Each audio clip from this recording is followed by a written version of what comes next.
আমার প্রিয় দর্শকবৃন্দ, আপনাদের সবাইকে আন্তরিক স্বাগত জানাই।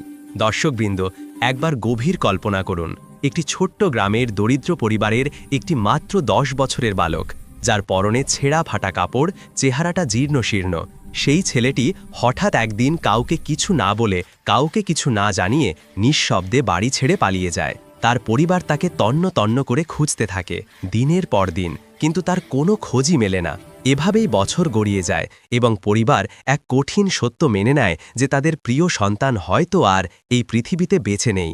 কিন্তু দর্শকবৃন্দ, এই গল্প এখানেই শেষ হয়ে যায় না, বরং এটি এক নতুন মোড় নেয়।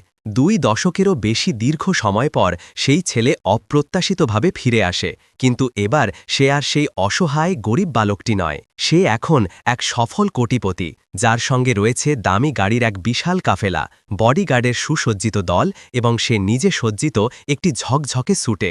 তার এই রাজকীয় প্রত্যাবর্তন গ্রামে যেন এক বিশাল ঝড় তুলে দেয় এবং তার বাবা মায়ের চোখে অবিশ্বাস, বিস্ময় আর আনন্দের অশ্রু একসঙ্গে ঝরে পড়ে। কিন্তু দর্শকবৃন্দ, এই অবিশ্বাস্য এবং অসাধারণ পরিবর্তনের পিছনে ঠিক কী রহস্য লুকিয়ে আছে? কেন সেদিন সে এত ছোট বয়সে বাড়ি ছেড়েছিল? এবং সবচেয়ে বড় প্রশ্ন, কিভাবে সে গরিবী থেকে এমন বিপুল সম্পদের শিখরে পৌঁছল? চলুন এই ভিডিওতে আমরা জেনে নেব এই অবিশ্বাস্য গল্পের পুরো সত্যতা। তবে তার আগে আমার একটি ছোট্ট অনুরোধ, যদি আপনারা আমাদের চ্যানেলে প্রথমবার এসে থাকেন তাহলে দয়া করে চ্যানেলটি সাবস্ক্রাইব করুন এবং ভিডিওটি লাইক করুন। আপনাদের এই সামান্য সমর্থন আমাকে এমনই আকর্ষণীয়, অনুপ্রেরণামূলক এবং সত্য গল্প নিয়ে আসতে আরও বেশি উৎসাহ দেবে। দর্শকবৃন্দ, এটি আসলে ছত্তিশগড়ের একটি প্রত্যন্ত গ্রামের হৃদয়স্পর্শী সত্য ঘটনা। এবং দর্শকবৃন্দ, সেই গ্রামে অনুপম নামে একটি ছেলে থাকত। অনুপমের বয়স ছিল তখন প্রায় 10 বছরের কাছাকাছি। কিন্তু কিছুদিন আগে অনুপমের মা এক গুরুতর অসুস্থতায় ভুগছিলেন। আসলে অনুপমের মায়ের একটি জটিল রোগ ছিল এবং যখন অনুপমের মায়ের জীবন বাঁচাতে অপারেশন হয়েছিল, তখন সেই অপারেশন করাতে তাদের অনেক টাকা খরচ হয়ে গিয়েছিল, যার কারণে অনুপমের বাবা বাধ্য হয়ে তাদের গ্রামের প্রতাপশালী জমিদারের কাছ থেকে 1 লক্ষ টাকা ধার নিয়েছিলেন। কিন্তু ভাগ্যের নির্মম পরিহাসে সেই 1 লক্ষ টাকা তারা সময় মতো ফেরত দিতে পারেননি। তারা সেই বিশাল ঋণ শোধ করতে পারছিলেন না।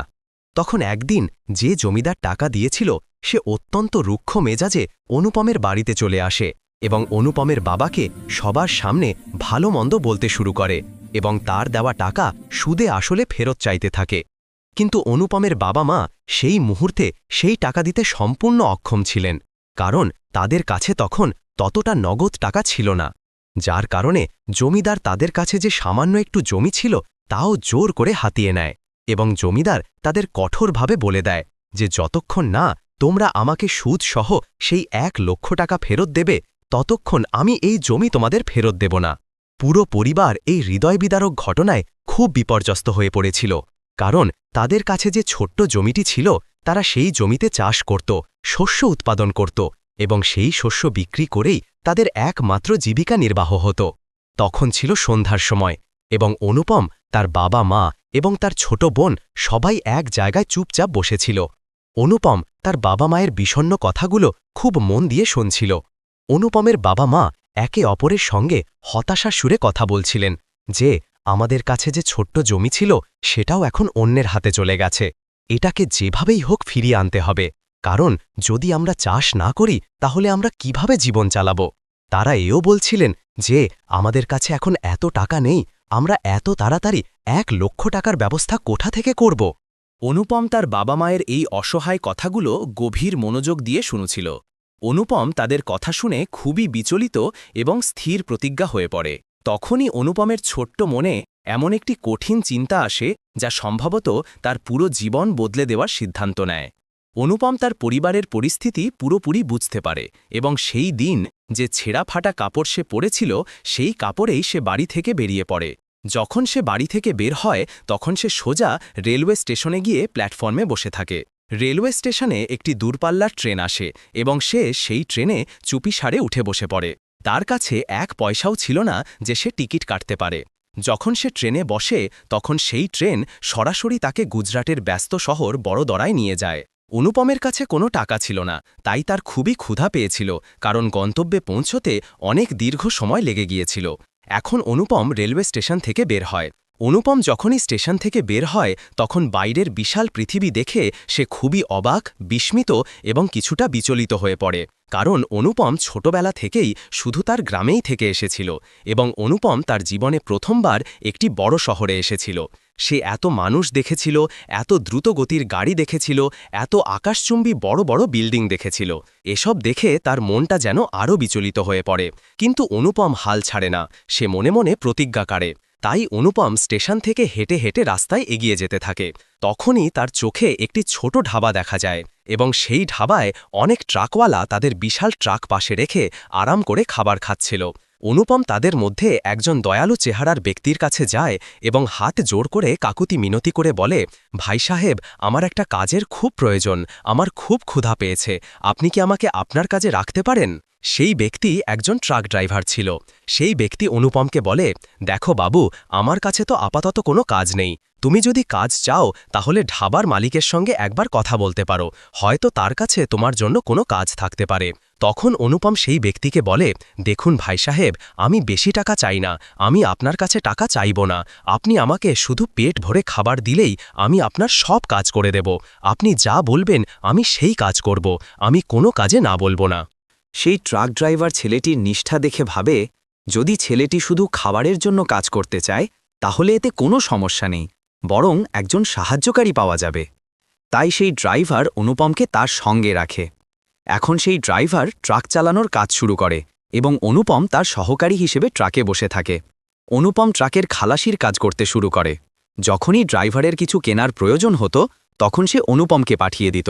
অনুপম সেই জিনিস কিনে এনে ড্রাইভারকে দিয়ে দিত এবং এভাবে অনুপমের জীবন ধীরে ধীরে অতিবাহিত হতে শুরু করে। অনুপমও ধীরে ধীরে বড় হতে থাকে। তখন একদিন অনুপম তার মালিকের কাছে, অর্থাৎ যে ড্রাইভারের ট্রাকে কাজ করত, তাকে বলে, সাহেব দেখুন, আমিও ট্রাক চালানো শিখতে চাই। তখন সেই ড্রাইভার অনুপমকে খুব স্নেহ ভরে ধীরে ধীরে ট্রাক চালানো শেখাতে শুরু করে। কিন্তু অনুপমের তখনও ড্রাইভিং লাইসেন্স ছিল না, কারণ তার বয়স তখনও 18 বছরের কম ছিল। তাই ড্রাইভার তাকে খুব কমই ট্রাক চালাতে দিত। ধীরে ধীরে অনুপম ট্রাক চালানো খুব ভালোভাবে শিখে ফেলে, এমনকি লাইসেন্স করার আগেই সে পাকা চালক হয়ে ওঠে। কিন্তু যখন তার বয়স 18 বছর পূর্ণ হয় তখন অনুপম তার ড্রাইভিং লাইসেন্সও দ্রুত তৈরি করে ফেলে এবং যখন তার লাইসেন্স হয়ে যায় তখন অনুপম একটি ট্রাক ভাড়ায় নিয়ে সেটা চালাতে শুরু করে। এখন অনুপমের জীবন হাসি খুশিতে কাটতে শুরু করে এবং অনুপম ট্রাক চালিয়ে মাসে 30 থেকে 35,000 টাকা সহজেই উপার্জন করত এবং সেটা নিয়মিত সঞ্চয় করত। তখন একদিন অনুপম একটি ট্রাক নিয়ে কোথাও যাচ্ছিল। তার ট্রাকে মূল্যবান মাল লোড করা ছিল এবং সে সেই মাল আনলোড করতে গন্তব্যের দিকে যাচ্ছিল। রাস্তায় তাকে একটি মারাত্মকভাবে দুমড়ে মুচড়ে যাওয়া গাড়ি দেখা যায়। সেই গাড়িটি খুব খারাপভাবে দুর্ঘটনায় পড়েছিল এবং হাইওয়ের পাশে উল্টে পড়েছিল। গাড়ির সব এয়ারব্যাগ দুর্ঘটনার কারণে খুলে গিয়েছিল। তখন ছিল গভীর রাতের সময়। অনুপম তার ট্রাকটি হাইওয়ের পাশে সুরক্ষিতভাবে রাখে এবং যখন সেই দুর্ঘটনা কবলিত গাড়ির কাছে যায় তখন দেখে যে গাড়ির ভিতরে একজন মহিলা অচৈতন্য অবস্থায় পড়ে আছেন এবং তার অবস্থা খুবই আশঙ্কাজনক হয়ে গেছে। অনুপম আর এক মুহূর্ত দেরি না করে তাড়াতাড়ি সেই মহিলাকে সাবধানে গাড়ি থেকে বের করে এবং তার ট্রাকে শুইয়ে দেয়। তাড়াতাড়ি ট্রাক চালিয়ে তাকে দ্রুত নিকটবর্তী হাসপাতালে নিয়ে যায়। হাসপাতালে পৌঁছে অনুপম সেই মহিলাকে ভর্তি করায় এবং 2 দিন ধরে সেখানে থেকে তার চিকিৎসা চলতে থাকে। অনুপমও 2 দিন ধরে হাসপাতালেই থাকে এবং মহিলার চিকিৎসার সম্পূর্ণ দেখাশোনা করে। কিন্তু যখন সেই মহিলা জ্ঞান ফিরে পান তখন অনুপম তার কাছে যায়, তার সঙ্গে কথা বলে এবং জিজ্ঞাসা করে, আপনার শরীর কেমন আছে, আপনি এখন ঠিক আছেন তো? তখন সেই মহিলা অনুপমকে কৃতজ্ঞতার সাথে বলেন, বেটা, তোমাকে অনেক ধন্যবাদ যে তুমি আমার জীবন বাঁচিয়েছ। এবং সেই দিন মহিলা অনুপমকে এও বলেন, অনুপম, তুমি যদি সেদিন না আসতে তাহলে হয়তো আজ আমার জীবন চলে যেত। তখন ডাক্তার এসে মহিলাকে বলেন, দেখুন, ঠিক সময়ে আপনাকে এই হাসপাতালে ভর্তি করা হয়েছিল, নইলে এই ভয়াবহ দুর্ঘটনার কারণে আপনার জীবন চলে যেত।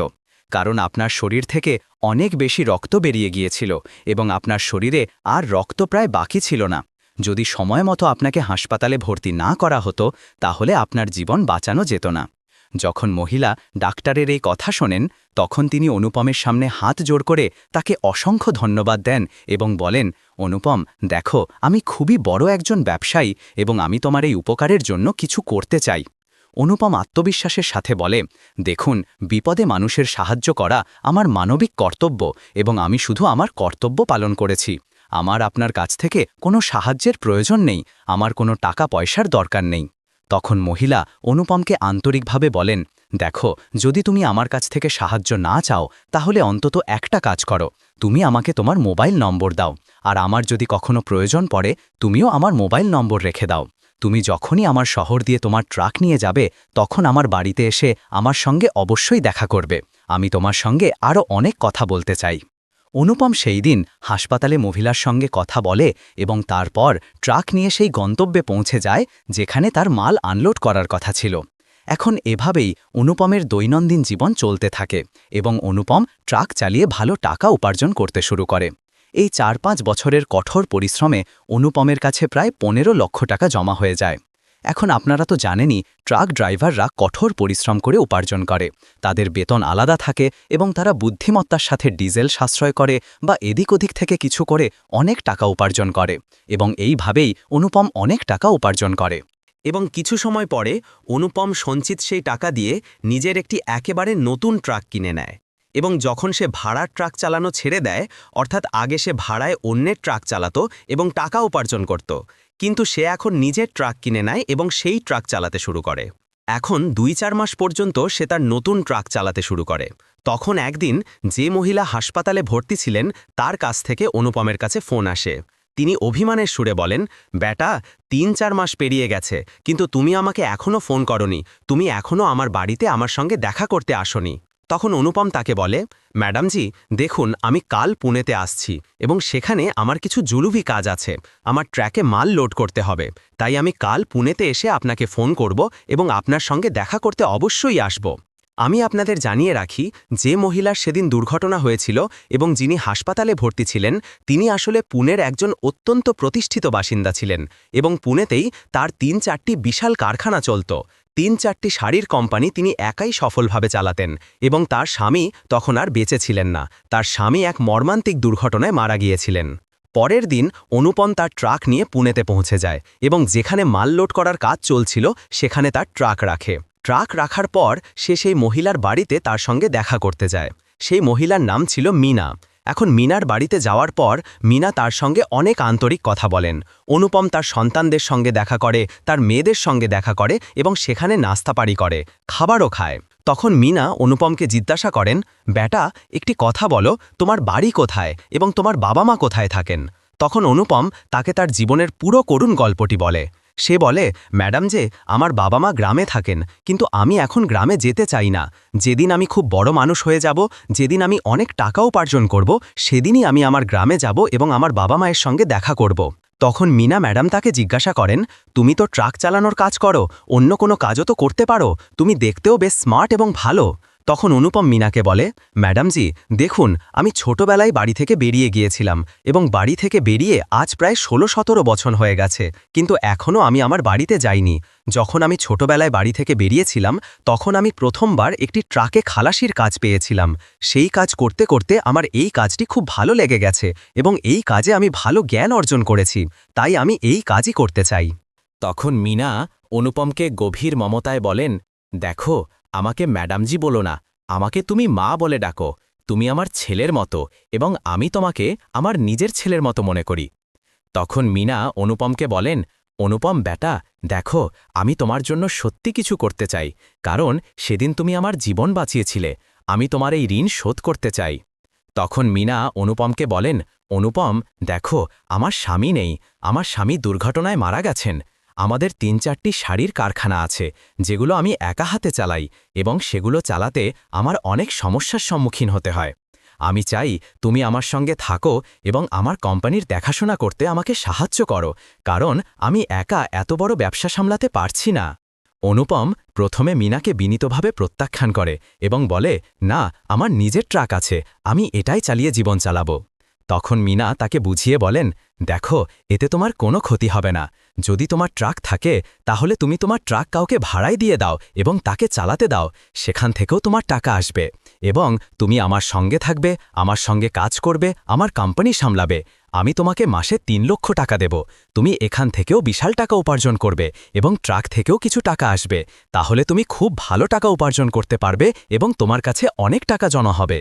যখন অনুপম এই অবিশ্বাস্য কথা শোনে যে ম্যাডামজি তাকে শুধু তার কোম্পানি সামলানোর জন্য মাসে 3 লক্ষ টাকা দেবেন, তখন অনুপম এই সুবর্ণ প্রস্তাবে সানন্দে রাজি হয়ে যায় এবং অনুপম পরের দিনই তার এক বিশ্বস্ত বন্ধুকে তার ট্রাক ভাড়ায় চালানোর জন্য দিয়ে দেয় এবং তাকে বলে, ভাই, আমাকে মাসে নির্দিষ্ট এত টাকা দিতে হবে, তুমি ট্রাক যেভাবে চালাতে চাও চালাও, আমাকে শুধু মাসের ভাড়াটা নিয়মিত দিতে থাকো।